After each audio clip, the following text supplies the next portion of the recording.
Muy buenas noches, amados amigos y hermanos presentes aquí en Goiânia, Goiás, Brasil.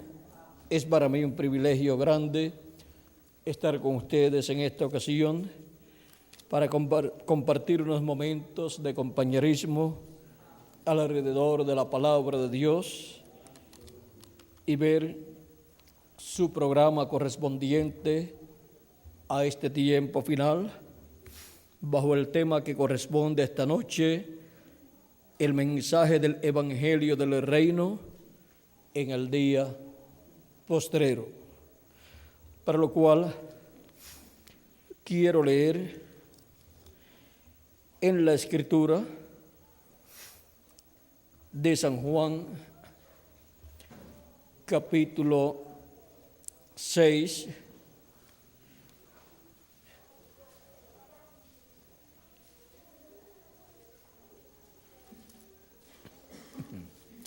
versos 39 al 40, donde dice: y esta es la voluntad del Padre, el que me envió, que de todo lo que me diere no pierda yo nada, sino que lo resucite en el día postrero. Y esta es la voluntad del que me ha enviado, que todo aquel que vea al Hijo y cree en Él, tenga vida eterna. Y yo le resucitaré en el día postrero. Y en Apocalipsis, capítulo, vamos a ver aquí, Apocalipsis, capítulo 22, verso 16, dice: yo Jesús he enviado mi ángel para daros testimonio de estas cosas en las iglesias. Yo soy la raíz y el linaje de David, la estrella resplandeciente de la mañana. Y el espíritu y la esposa dicen: ven. Y el que oye, diga: ven. Y el que tiene sed, venga. Y el que quiera, tome del agua de la vida gratuitamente. Que Dios bendiga nuestras almas con su palabra y nos permita entenderla. Pueden tomar asiento si tienen la bondad. En estos dos pasajes tenemos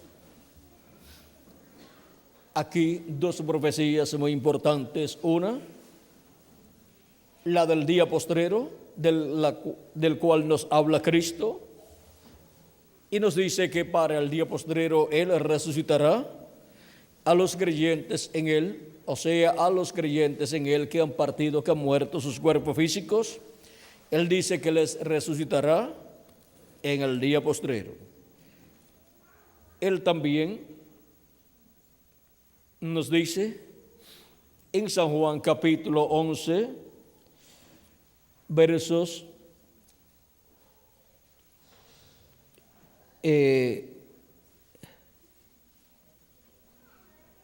capítulo 11, versos 21 en adelante, dice: y Marta dijo a Jesús: Señor, si hubieses estado aquí, mi hermano no habría muerto. Mas también sé ahora que todo lo que pidas a Dios, Dios te lo dará. Jesús le dijo: tu hermano resucitará. Marta le dijo: yo sé que resucitará en la resurrección en el día postrero. Le dijo Jesús: yo soy la resurrección y la vida. El que cree en mí, aunque esté muerto, vivirá. Y todo aquel que vive y cree en mí, no morirá eternamente. ¿Crees esto? Le dijo Marta: sí, Señor. Yo he creído que tú eres el Cristo, el Hijo de Dios, que has venido al mundo. Ahora podemos ver que Marta sabía que la resurrección de los muertos en Cristo, o sea, los creyentes en Cristo que morirían en cuanto a su cuerpo físico, ellos no estarían muertos porque estarían en el paraíso en sus cuerpos teofánicos, y que la muerte física para los creyentes en Cristo era temporal, porque en el día postrero Cristo había dicho en el capítulo 6 que Él los resucitaría, y ahora Marta había aprendido muy bien la enseñanza de la resurrección de los muertos en Cristo para el día postrero.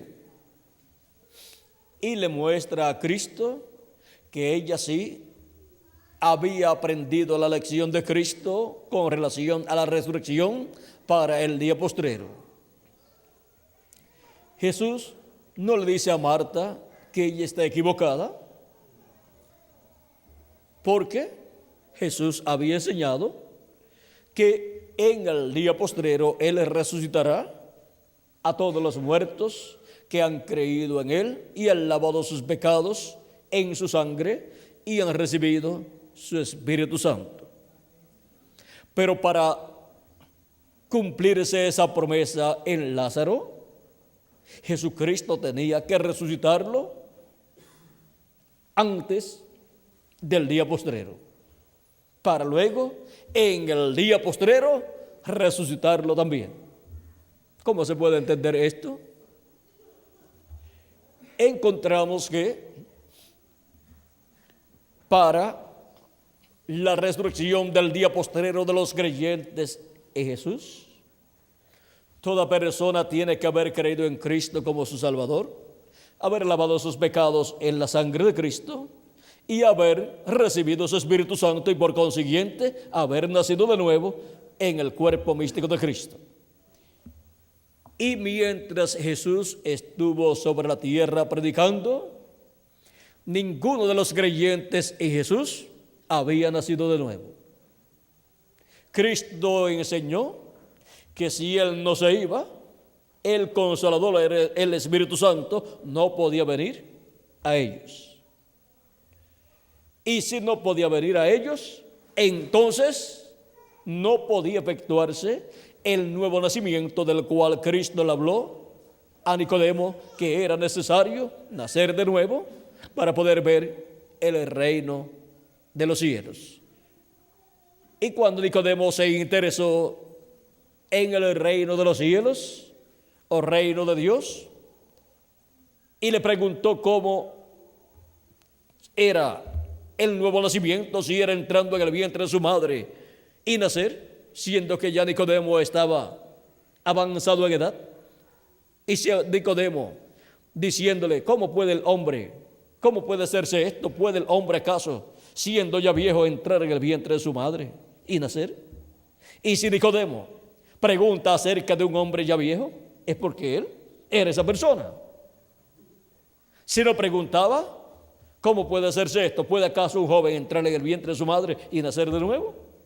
Pero como ya tenía bastante edad, y para ser un miembro del Sanedrín, pues había estudiado bastante, y eso toma bastantes años para muchas personas.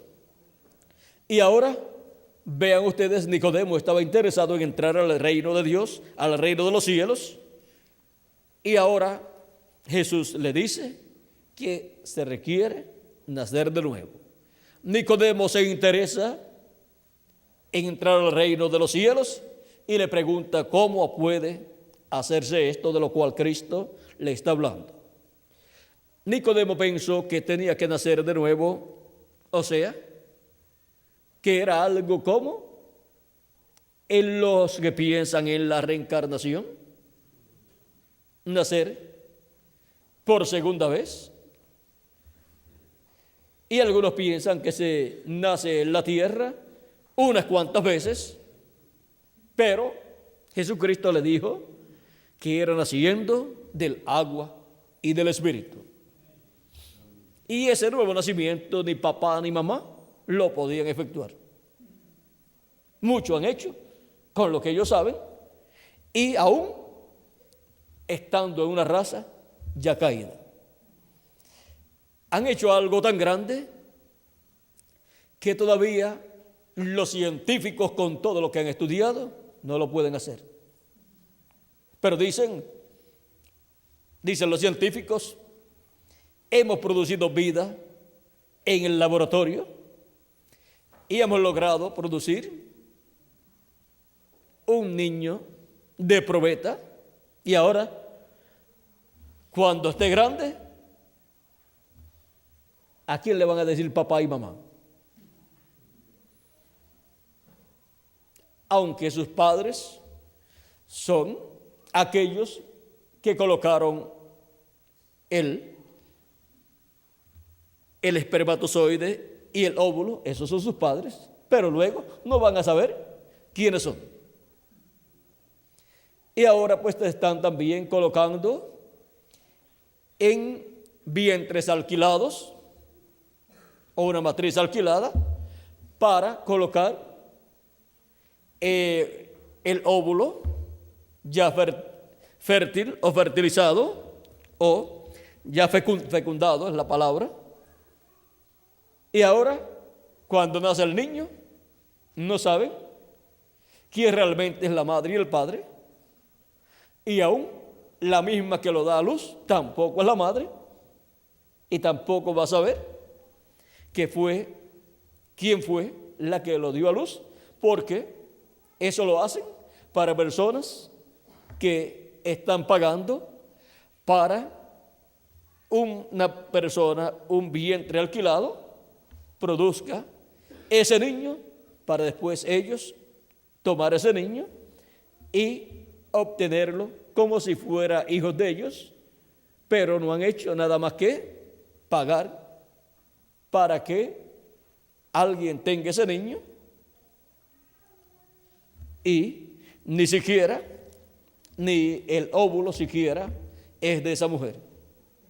Así que son hijos que ellos podían traer, que no saben ni quién es su padre ni quién es su madre, aunque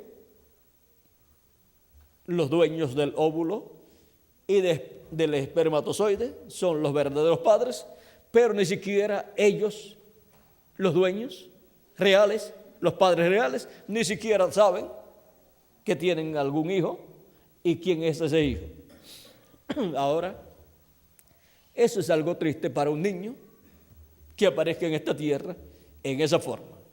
Ahora la ciencia puede pensar que han logrado gran cosa, pero a ninguno de los científicos le gustaría ser un hijo de esa clase.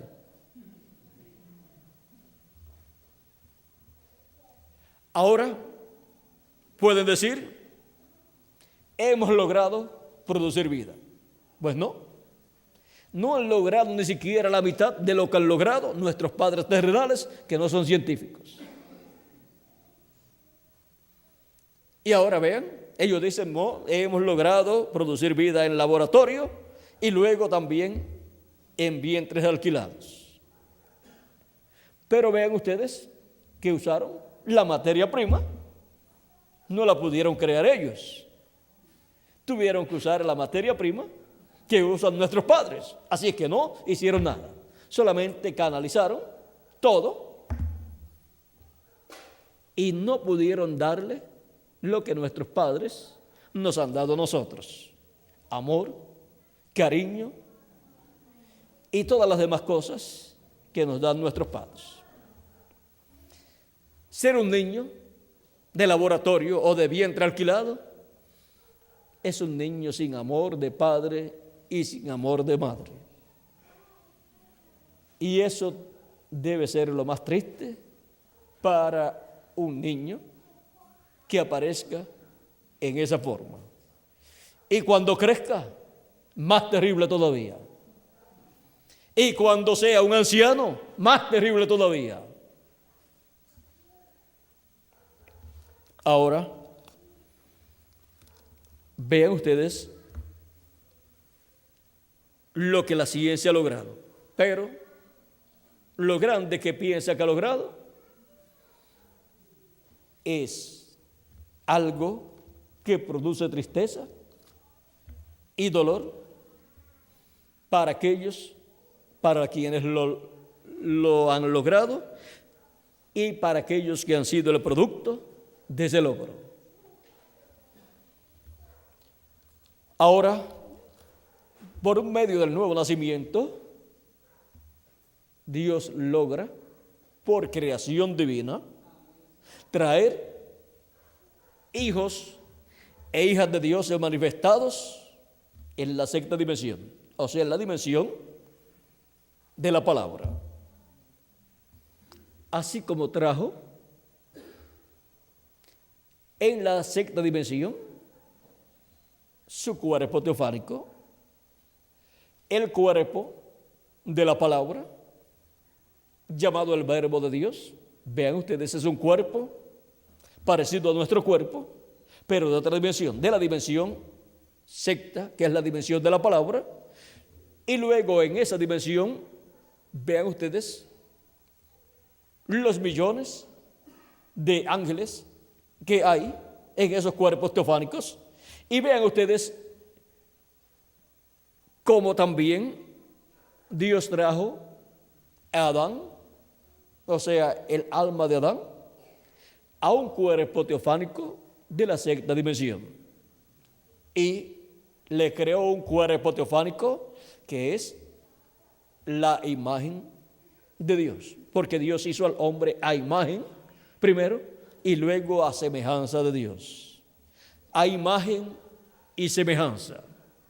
La imagen es el cuerpo teofánico, o sea, la teofanía, y la semejanza la tenemos en Jesús. El cuerpo de Jesús es la semejanza de Dios y el cuerpo teofánico de Jesús, llamado en diferentes ocasiones el ángel del pacto o ángel de Jehová, o Elohim, o Melquisedec, cuando le apareció a Abraham.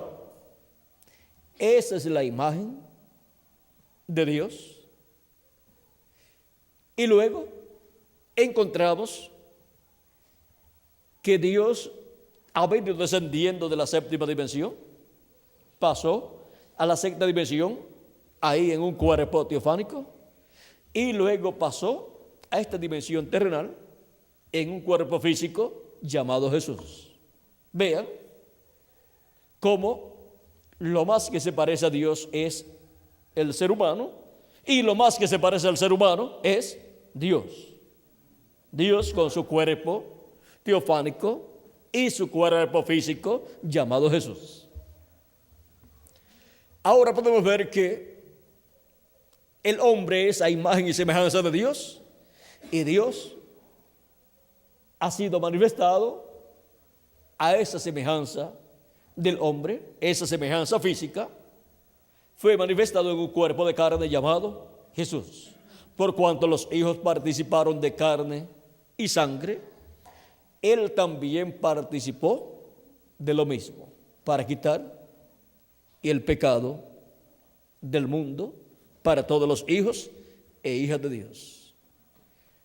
Y ahora, Dios, estando en su cuerpo teofánico en la sexta dimensión, en ese cuerpo teofánico llamado el ángel de Jehová, o ángel del pacto, o Elohim, o Melquisedec,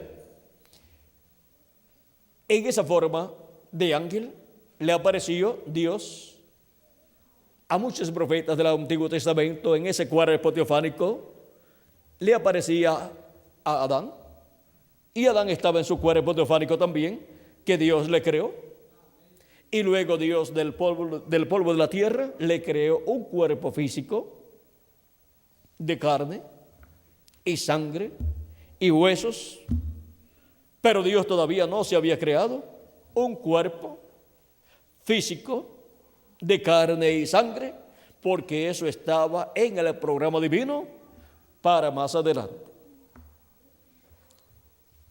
Adán ya se encontraba en un cuerpo de carne a semejanza del cuerpo de carne que Dios tendría cuando Dios fuera manifestado en carne humana. ¿Cuándo fue manifestado en carne humana la persona de Jesús? Dice San Pablo en 1 de Timoteo capítulo 3 verso 16, grande es el misterio de la piedad. Dios ha sido manifestado en carne. Ese es un misterio muy grande. Pero vean cómo ha venido bajando Dios. De la séptima dimensión pasó a la sexta dimensión, donde aparece en diferentes ocasiones con ese cuerpo teofánico, y luego bajó a esta dimensión terrenal en un cuerpo de carne llamado Jesús. El profeta Isaías en el capítulo 7 verso 14 dice de la siguiente manera: por tanto el Señor mismo os dará señal. He aquí que la Virgen concebirá y dará a luz un hijo y llamará su nombre Emmanuel. Emmanuel significa Dios con nosotros. Ahora vean cómo Dios vino a estar con los seres humanos en medio del pueblo hebreo, en la forma de un hombre, en la forma de un profeta, el cual, por consiguiente, tiene las dos conciencias juntas, y por esa causa Jesús vivía ambos mundos, el mundo físico y el mundo espiritual, y podía ver en ambos mundos, y podía hablar de ambos mundos, y podía decir tal cosa está aconteciendo, y después decir en cuál de los mundos estaba sucediendo. Y podía ver primero en el mundo espiritual cosas que luego se materializarían en el mundo físico. Por eso es que Jesús hablaba en algunas ocasiones cosas y las personas no las podían comprender. Vean ustedes cuando dice: nadie subió al cielo, sino el que descendió del cielo, el Hijo del Hombre que está en el cielo y estaba allí en la tierra. Y las personas que lo escuchaban decían: este hombre no hay cómo entenderlo. Dice que descendió del cielo y ahora está en la tierra, y ahora dice que está en el cielo.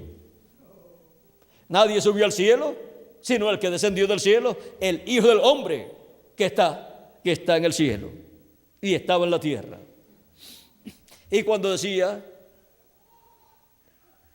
que Él es, cuando decía: yo soy el pan de vida que he descendido del cielo, y el que come de este pan vivirá eternamente. Y también decía: el que no coma mi carne y beba mi sangre no tiene vida permaneciente en sí. Cuando dice eso, entonces piensan: este hombre es un loco, porque ahora está enseñando que hay que comerse su carne. Y esto solamente se ve allá en los indios o salvajes de tribus que se comen la gente. Así es que este hombre hay que dejarlo solo. Y se fueron. Los discípulos dicen entre sí: dura es esta palabra, ¿quién la puede recibir? Piensen ustedes, si un hombre en este tiempo viene diciéndoles que para vivir eternamente ustedes se tienen que comer su carne y beber su sangre, ¿no piensan ustedes que está medio mal de la mente? ¿O que está predicando una religión de esos indios o tribus que se comen la gente? Ahora, vean ustedes cómo pudieron pensar muchas personas de los que habían visto los milagros de los panes y los peces y estaban muy contentos, porque cuando se les da comida a la gente, pues todo el mundo está contento. Y si no tienen que pagar nada, mucho más contento. Y si es en una hora en que todos tienen hambre, pues mucho más contentos se ponen. Y así estaban los discípulos Y también todas aquellas personas que comieron los panes y los peces, pero ahora cuando les dice que ahora la comida era su carne y su sangre, ahí pensaron que la cosa se había puesto muy mala para ellos. Si les hablaba de comer panes y peces, estaban contentos, pero ahora les hablaba de comer su carne y beber su sangre, pero había una forma, y no era comer literalmente su carne y beber su sangre. Y ahora se van miles de personas que estaban siguiendo a Jesús. No pudieron recibir su palabra porque pensaron que esas palabras que él estaba hablando no estaban correctas, pero sí estaban correctas. Lo que sucede es que no pudieron comprender el significado de las palabras de Jesús y tampoco él les dio a conocer el significado de esas palabras. Ahora, vean ustedes que el que cree en nuestro amado Señor Jesucristo y lava sus pecados en la sangre de Cristo y recibe su Espíritu Santo, obtiene el nuevo nacimiento. Por lo tanto, esa persona ha estado comiéndose la carne y bebiéndose su sangre. Y Cristo tipificó su carne y su sangre en la Santa Cena. La tipificó allá en la última cena también. Y ahora los discípulos de Jesucristo, mientras Jesucristo estaba sobre la tierra, ninguno de ellos había nacido de nuevo. Por lo tanto, cualquiera de ellos que muriera, si no era resucitado por Jesús, en aquel tiempo, no se podía levantar en la resurrección de los muertos en Cristo en el día postrero. ¿Por qué? Porque entonces esa persona pertenecía a los santos del Antiguo Testamento. O quedaba para la segunda resurrección después que termine el reino milenial. A uno de esos dos grupos iba a pertenecer. Ahora sí, Lázaro no era resucitado por Cristo en esos días que había muerto. Entonces Lázaro iba a pertenecer a los santos del Antiguo Testamento. Por lo tanto, iba a resucitar cuando Jesucristo resucitara de entre los muertos antes de comenzar el nuevo nacimiento, el cual comenzó el día de Pentecostés. Así es que iba a resucitar con Abraham, Isaac, con todos ellos cuando Cristo resucitó, porque cuando Cristo resucitó, resucitaron con él muchos de los santos del Antiguo Testamento. Nos dice San Mateo capítulo 27,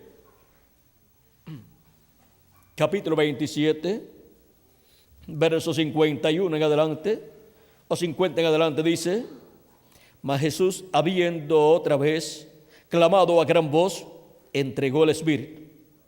Y aquí el velo del templo se rasgó en dos, de arriba a abajo.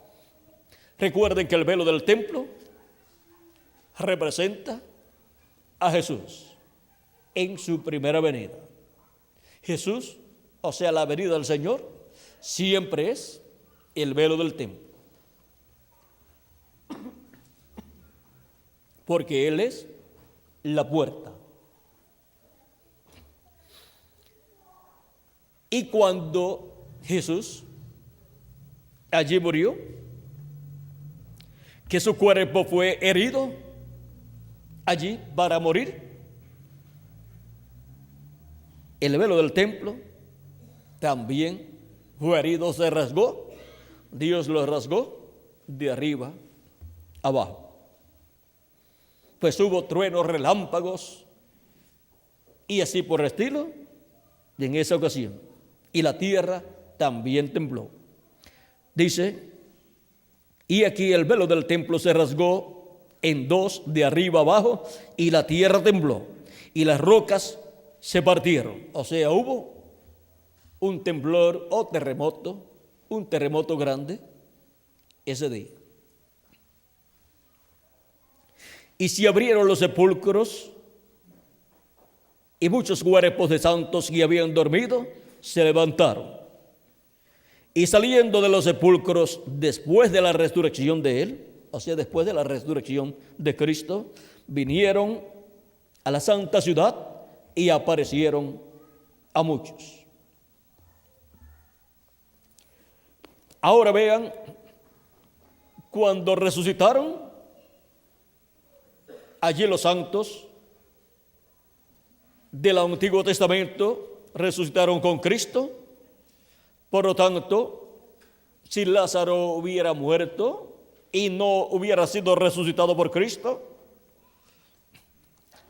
en esa ocasión hubiera resucitado con Cristo Lázaro si pertenecía a los santos del Antiguo Testamento.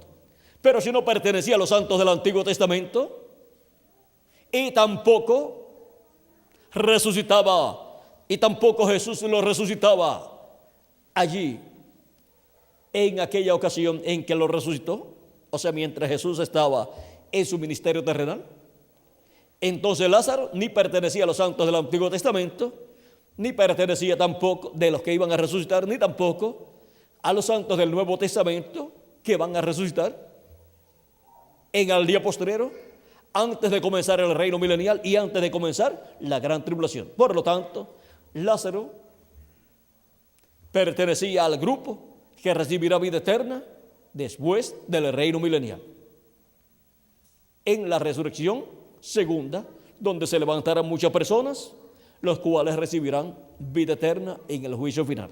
Pero Lázaro, por ser un creyente en Cristo y ser un elegido de Dios, un escogido de Dios, tenía que ser resucitado por Cristo para después morir. Ahora vean, Jesús resucitó a Lázaro y después Lázaro murió ya cuando tuvo cierta cantidad de años, pero ya después del día de Pentecostés en adelante, en algún año murió, no sabemos si de viejo o por algún problema de salud, pero ya había obtenido su nuevo nacimiento, así como Marta y María también. Por lo tanto, pertenecen ellos, esa familia completa pertenece al reino de los cielos, o sea, a la iglesia del Señor Jesucristo. Pertenece a los elegidos de Dios, a los hijos e hijas de Dios. Y es una bendición grande cuando en la familia todos son creyentes, porque todos pertenecen al cuerpo místico de Jesucristo. Esa es la bendición más grande que puede tener una familia, que todos sean escogidos de Dios, elegidos de Dios, primogénitos de Dios, porque todos recibirán el cuerpo nuevo y reinarán con Cristo por 1000 años y luego por toda la eternidad. Y si alguno de esa familia se va adelante, pues cuando regrese será testigo para esa familia que la resurrección ya ha sucedido y que la transformación para los que están vivos ha llegado. Y esos familiares que están vivos serán transformados también y tendrán también el nuevo cuerpo. Ahora, la resurrección de los muertos en Cristo está señalada para el día ¿qué? Postrero, que es el séptimo milenio, porque un día delante del Señor es como 1000 años y 1000 años como un día. Así es que lo que había enseñado Jesús en el capítulo 6, de que en el día postrero Él los resucitará, o sea, el creyente en Él que haya partido, y a los vivos nos transformará como dice San Pablo en Primera de Tesalonicenses capítulo 4, verso 13 al 17, y Primera de Corintios capítulo 15, versos 49 al 55. Y también en Apocalipsis nos habla de la resurrección en el capítulo 20, verso 4 al 6. Esa primera resurrección para los muertos en Cristo, y para nosotros los que vivimos será la transformación de nuestros cuerpos, si nuestros cuerpos todavía están vivos, cuando ocurra la resurrección de los muertos en Cristo. Entonces, no tendrán que morir nuestros cuerpos, sino ser transformados. Ahora, vean lo que dice el precursor de la segunda venida de Cristo en la página 373 del libro de los Sellos. En español dice: reconocemos que nos queda poco tiempo.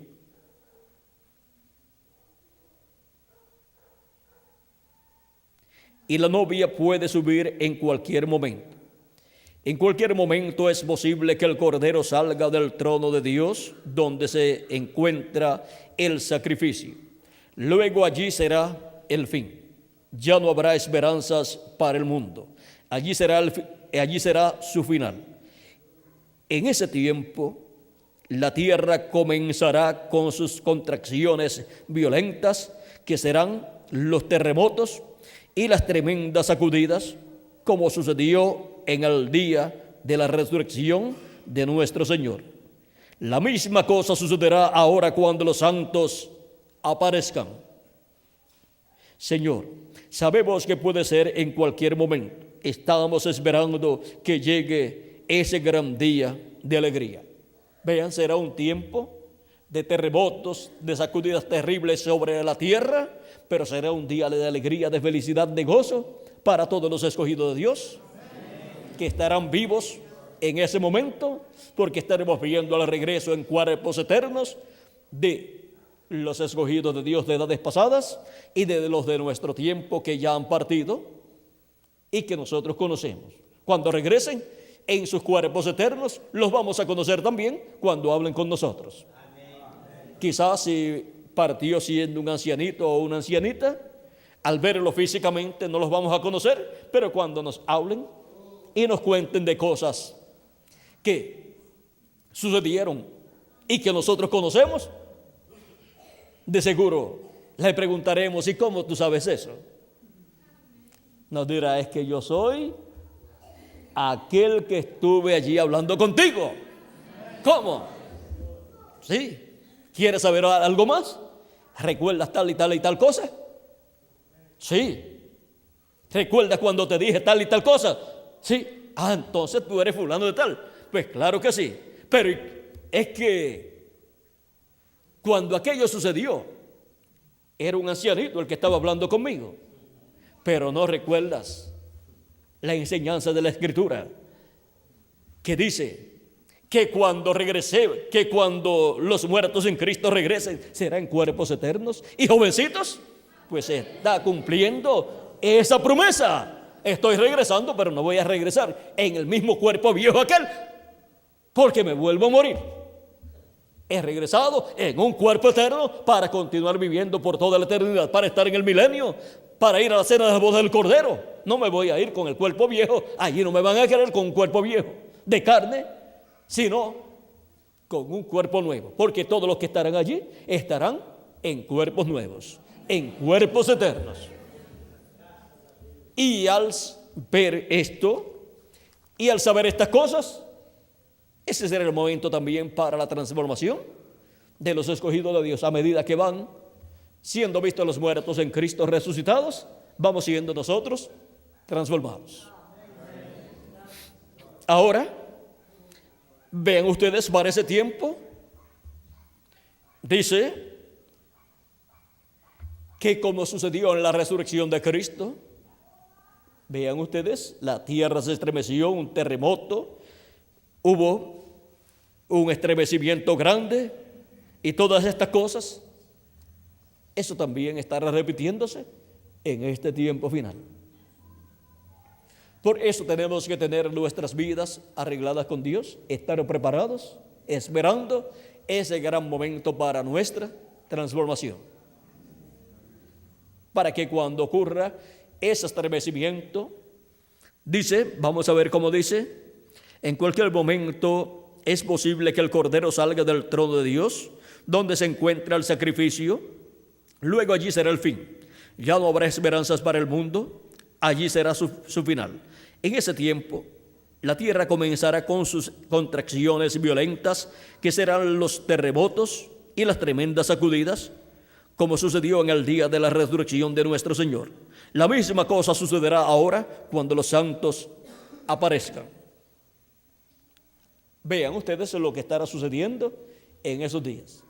Así es que la humanidad estará bastante confundida con esos terremotos y sacudidas, pero los escogidos estarán gozosos de alegría, dándole la bienvenida a los santos que vienen en cuerpos eternos, vienen del paraíso, tomando sus cuerpos eternos aquí en la tierra y apareciéndonos a nosotros para compartir con nosotros de 30 a 40 días aquí en la tierra, y después nos iremos todos juntos, ya con cuerpos eternos todos, nos iremos a la gran fiesta de las bodas del Cordero en el cielo.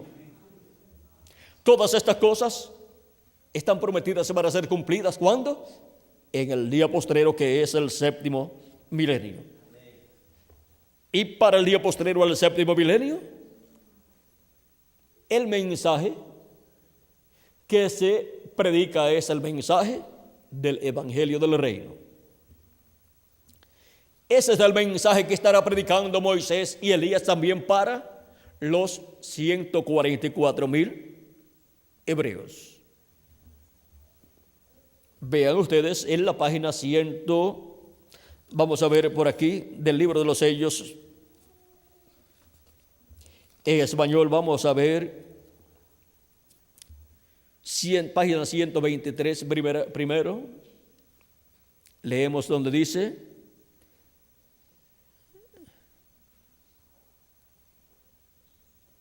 vendrá el Mesías y será quitada su vida en sacrificio a la mitad de la semana, o sea, a la mitad de la semana 70, lo cual ya se cumplió con la primera venida de Cristo, y a la mitad de la semana 70, conforme a la profecía de Daniel, fue quitada la vida al Mesías. En el capítulo 9, verso 24 del libro de Daniel, se encuentra esto: la profecía de la semana número 70, y a la mitad de esa semana, la vida del Mesías sería quitada, lo cual ya se cumplió. Entonces todavía quedan 3 años y medio para la enseñanza mesiánica entre los judíos. Enseñanza mesiánica es la enseñanza de la venida del Señor. Dios no trata con los gentiles y los judíos al mismo tiempo. Él lidia con Israel como una nación, pero con los gentiles lidia individualmente, o sea, trata individualmente. Él no ha llamado a los gentiles para ser su novia, sino que llamó un pueblo de entre los gentiles, O sea que Él no llamó a los gentiles, o sea, a las naciones gentiles, para que sean su iglesia, sino que Él lo que ha estado haciendo es llamando gente de entre las naciones gentiles, o sea, individuos, para colocarlos en su cuerpo físico, en su cuerpo espiritual de creyentes en su iglesia. Ha estado llamando de entre los gentiles gente para ser la novia del Señor Jesucristo.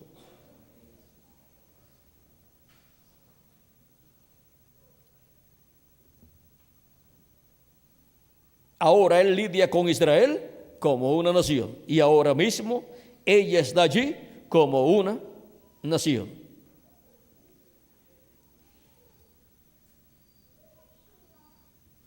Y en la página 310 de este mismo libro de los sellos dice: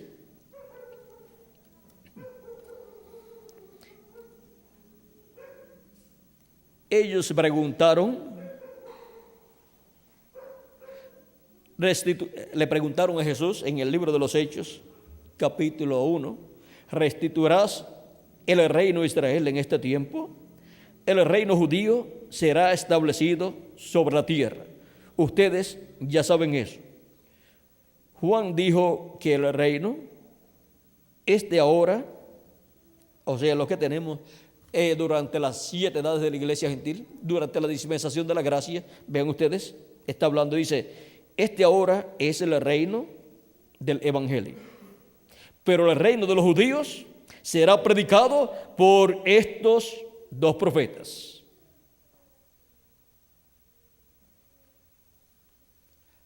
Ahora podemos ver quién predica al pueblo hebreo el reino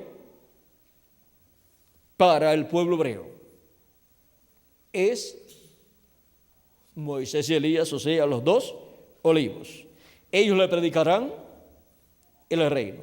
Por lo tanto, predicarán el evangelio del reino y le hablarán acerca del reino de Dios siendo establecido en la tierra en medio del pueblo hebreo, en donde el pueblo hebreo será cabeza de todas las naciones, pues estará allí el trono de Dios, el trono de Cristo del Mesías, desde donde gobernará, el cual es el trono de David, donde Cristo como hijo de David se sienta. En la página 351 del libro de los sellos, en español dice, en este sexto sello es cuando Israel recibe el mensaje del reino. El mensaje del reino, no el mensaje de la gracia, ni el mensaje de la ley, sino el mensaje del reino, porque en ese tiempo final se entrelaza la dispensación del reino con la dispensación de la gracia. Y el mensaje que corresponde a Moisés en su segunda manifestación y a Elías en su quinta manifestación es el mensaje del evangelio del reino. Ese es el mensaje del reino que predica Apocalipsis capítulo 11, verso 13 en adelante, o sea, los 2 olivos, los 2 ungidos.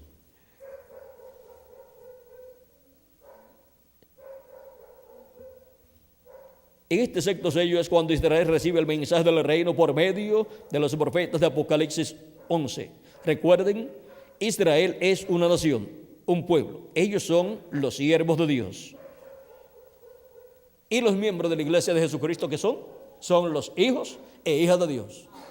¿Qué es mayor delante de Dios? ¿Un siervo o un hijo? Un hijo es mayor que un siervo delante de Dios.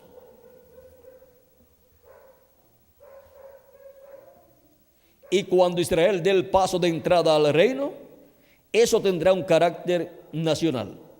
En Israel, durante la edad del reino, será cuando el hijo de David se sentará sobre el trono. ¿Sobre qué trono? Sobre el trono de David. Por eso fue que aquella mujer en Mateo 15:22 clamó, Hijo de David, porque Dios le juró a David que él levantaría a su hijo, que tomaría su trono y sería un trono perpetuo, que no tendría fin. Salomón fue el tipo cuando edificó el templo. Pero Jesús les dijo aquí que no quedará piedra sobre piedra. Pero, ¿qué es lo que les está procurando decir aquí? Que él mismo iba a regresar.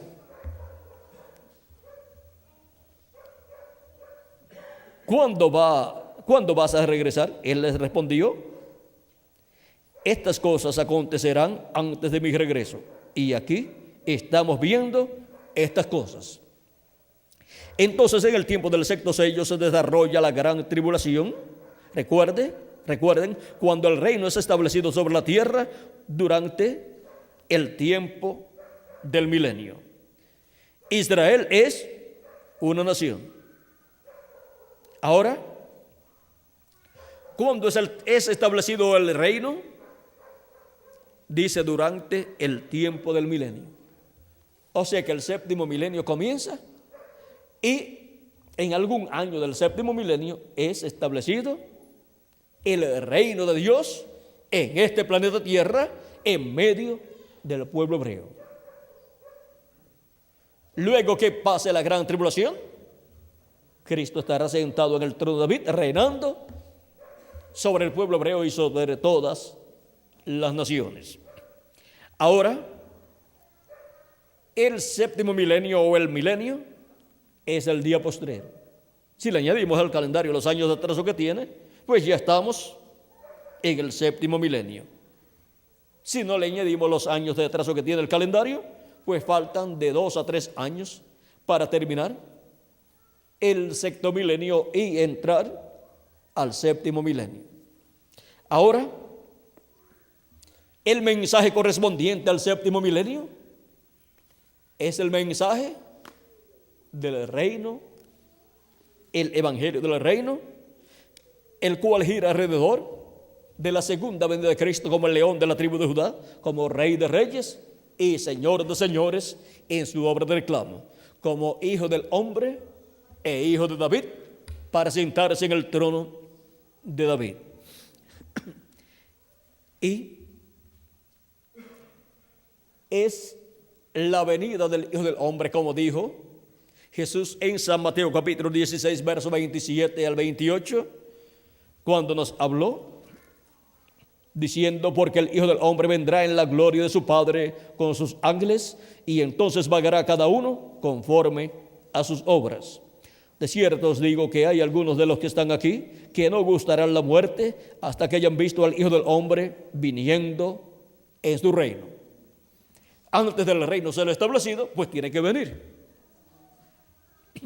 ¿Y cómo viene el reino de Dios para ser establecido en la tierra? Viene en el cumplimiento de la venida del Hijo del Hombre con sus ángeles. Por eso en el monte de la transfiguración, en San Mateo capítulo 17, verso 1 al 7, Cristo estuvo mostrándole allí la venida del Hijo del Hombre con sus ángeles, viniendo en su reino, y allí está en miniatura todo lo que estará materializado en la venida del reino de Dios con el Hijo del Hombre y sus ángeles. Todo ahí está colocado para ser cumplido en el día postrero. Por eso es que ahí en el monte de la transfiguración aparece Cristo con su rostro como el sol, porque el profeta Malaquías y otros profetas, hablando como en los salmos, hablando de la venida del Señor, dijeron: a los que temen mi nombre nacerá el sol de justicia, y en sus alas traerá salvación. El sol literal no tiene alas, pero literal es severo. Cristo, que es el sol de justicia, tiene sus alas poderosas, que son los ministerios de Moisés y Elías. Son los ángeles del Hijo del Hombre, y por eso aparecieron a cada lado del Señor, como aparecen las dos alas de un águila, una a cada lado.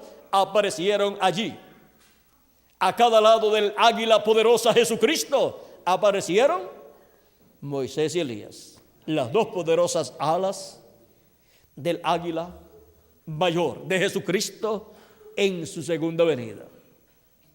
Y su rostro allí resplandeció como el sol, porque su venida es como Rey de reyes y Señor de señores. El sol es el astro rey, y Jesucristo es el sol de justicia, y es el Rey de reyes y Señor de señores. O sea que las cosas que vemos ahí en el monte de la transfiguración son símbolos que están siendo mostrados en esta visión para ser cumplidos, materializados en el día postrero. Y ahora vean ustedes cómo para el día postrero está establecido en la Escritura cómo será la venida del Hijo del Hombre con sus ángeles viniendo en el reino de su Padre. Dijo el precursor de la segunda venida de Cristo en la página 59 del libro de los sellos, página 59 del libro de las edades, dice en español: y los 3 apóstoles vieron eso, el orden de su segunda venida. Ellos lo vieron transfigurado allí en el monte. Su vestido era resplandecientemente blanco y su rostro brillaba como el sol en su cenit.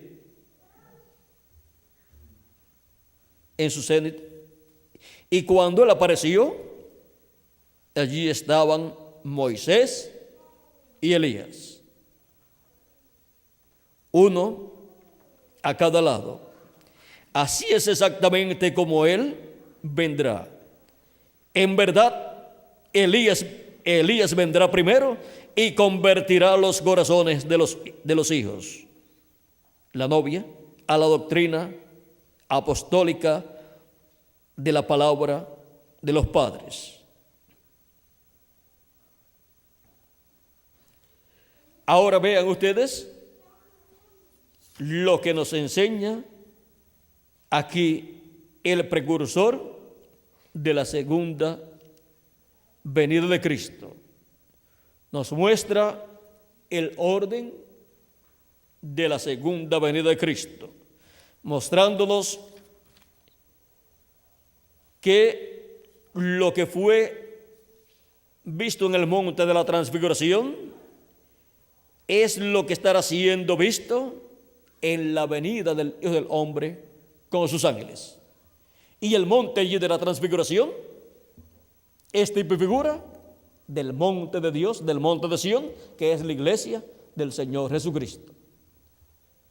En ese monte es que será vista la visión del monte de la transfiguración cumplida. Ahí es donde Él, en el día postrero, cumple lo que fue mostrado en la visión del monte de la transfiguración. O sea, aquello fue una visión.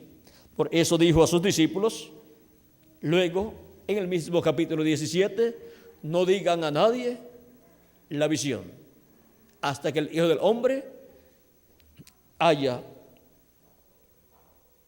resucitado de los muertos. Dice, cuando descendieron del monte, Jesús les mandó diciendo, no digáis a nadie la visión, hasta que el Hijo del Hombre resucite de los muertos.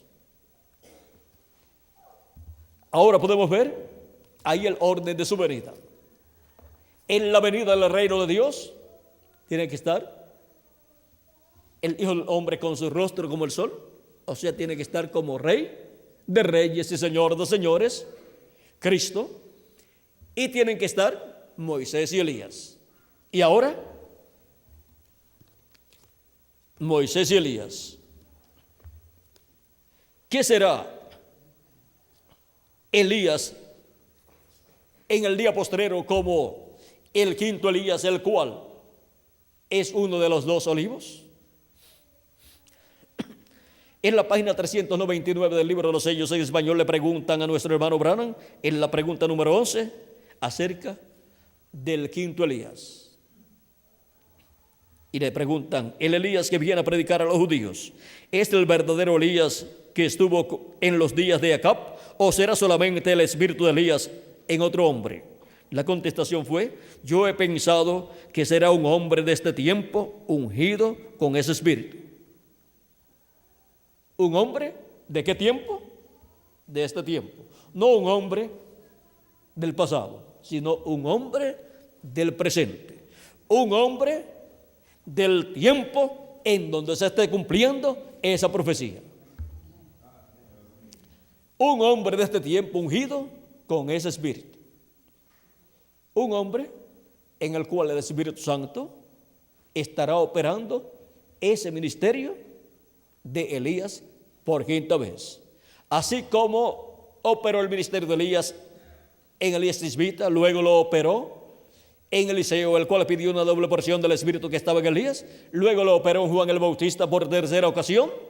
Jesús dijo, él es aquel Elías que había de venir, hablando de Juan el Bautista, si ustedes lo quieren recibir.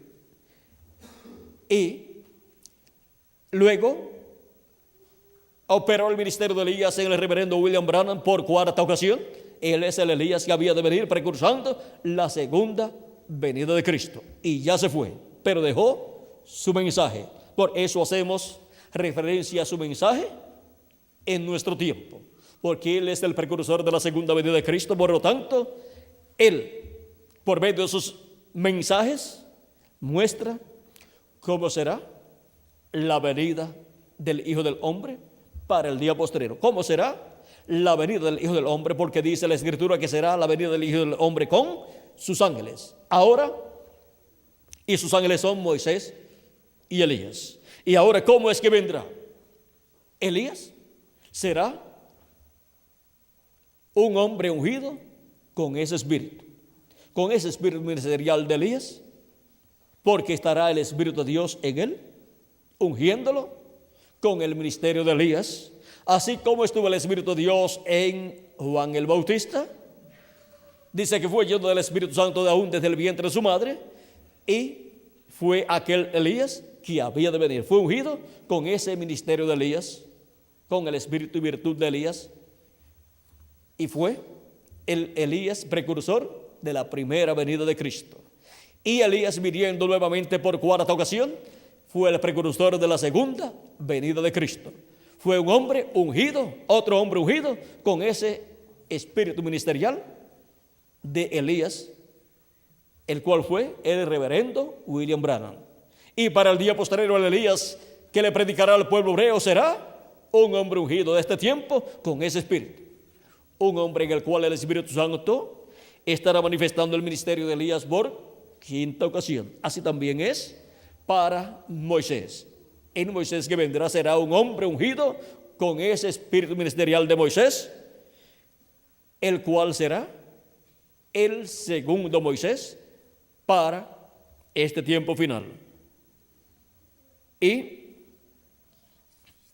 esto es si no contamos a Jesús como el segundo Moisés.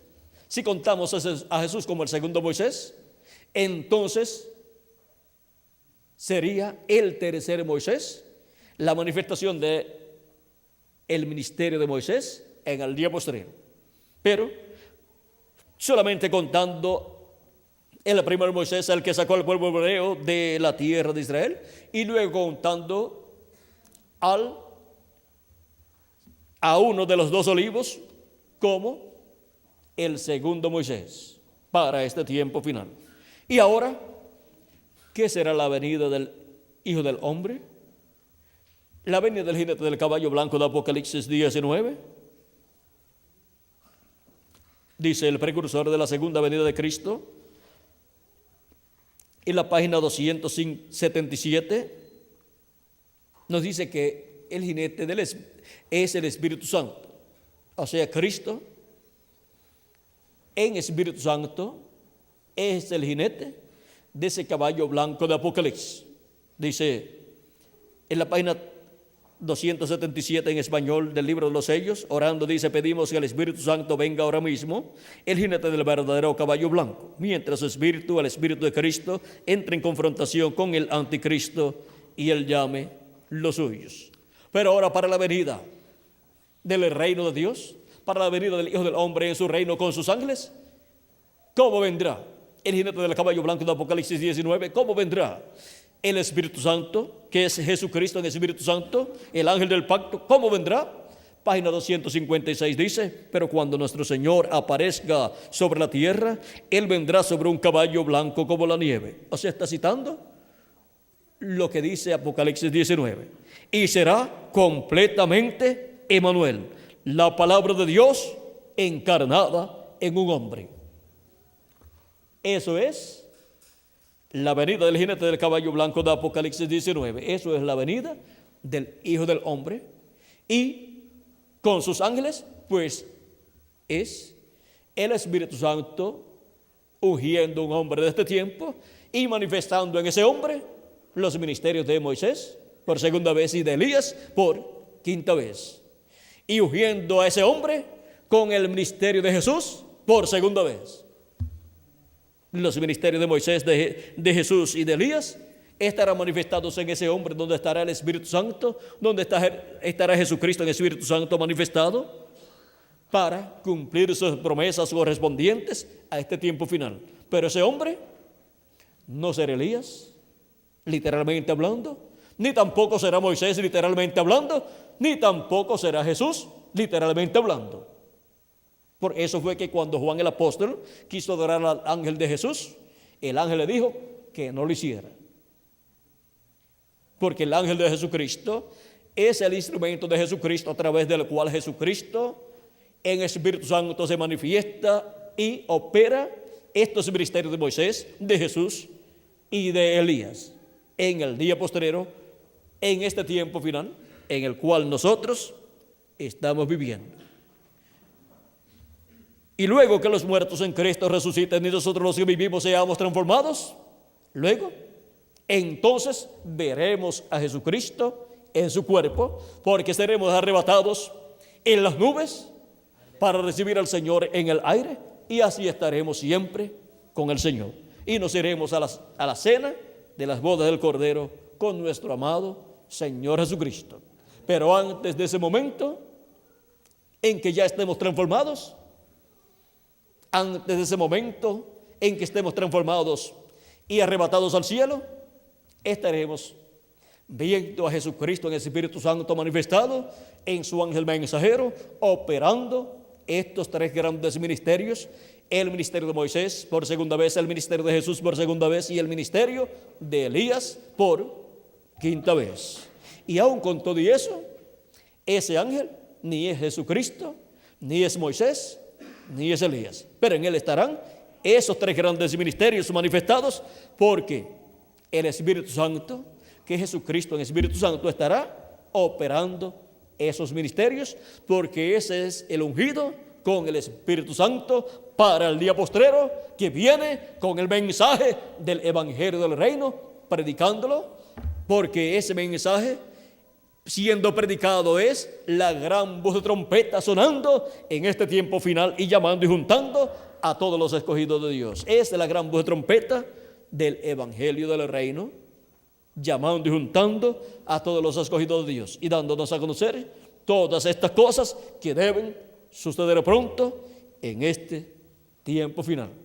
Y después que haya concluido la labor entre los gentiles, luego se tornará Cristo al pueblo hebreo por medio de su ángel mensajero y con el mensaje del Evangelio del Reino, que gira alrededor de la segunda venida de Cristo con sus ángeles, gira alrededor de la venida del Hijo del Hombre con sus ángeles, gira alrededor de la venida del ángel que era diferente a los demás, manifestando los ministerios de Moisés, de Jesús y de Elías en el ángel de Jesucristo.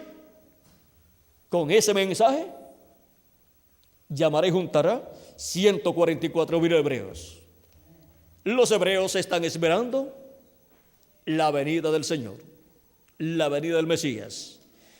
Y cuando ellos hablan de la venida del Mesías que ellos están esperando, ellos dicen que están esperando ¿qué? Un hombre, un profeta. ¿Por qué? Porque es en un profeta donde estarán manifestadas estas bendiciones para el pueblo hebreo. El ángel del pacto, el ángel de Jehová, que se manifestó en carne humana 2000 años atrás, en el velo de carne llamado Jesús, en este tiempo final estará manifestado en el ángel del Señor Jesucristo. Y eso es lo que el pueblo hebreo está esperando, ver a ese hombre ungido con el Espíritu Santo, ver a ese hombre ungido en el cual vendrá el ángel del pacto, el ángel de Jehová, el Dios de Abraham, de Isaac y de Jacob, manifestado en carne humana. Eso es lo que el pueblo hebreo está esperando, pero hasta que los escogidos de entre los gentiles no entren en toda su plenitud, o sea, no se complete el número de los escogidos de Dios entre los gentiles y la resurrección de los muertos en Cristo ocurra y la transformación nuestra ocurra, el pueblo hebreo tiene que continuar esperando allá, porque la obra entre los gentiles todavía no ha terminado. Cuando termine, los muertos en Cristo resucitarán en cuerpos eternos, nosotros los que vivimos seremos transformados, y entonces el pueblo hebreo tendrá su oportunidad. Ahora podemos ver este misterio del mensaje del Evangelio del Reino en el día postrero. Y hemos visto quién es el mensajero que viene en el día postrero predicando el mensaje del Evangelio del Reino, que es el mensaje de la dispensación del reino. Es el mensajero de la dispensación del reino, que es el ángel del Señor Jesucristo, a través del cual Cristo estará manifestándose en este tiempo final. El mensaje del Evangelio del reino en el día postrero.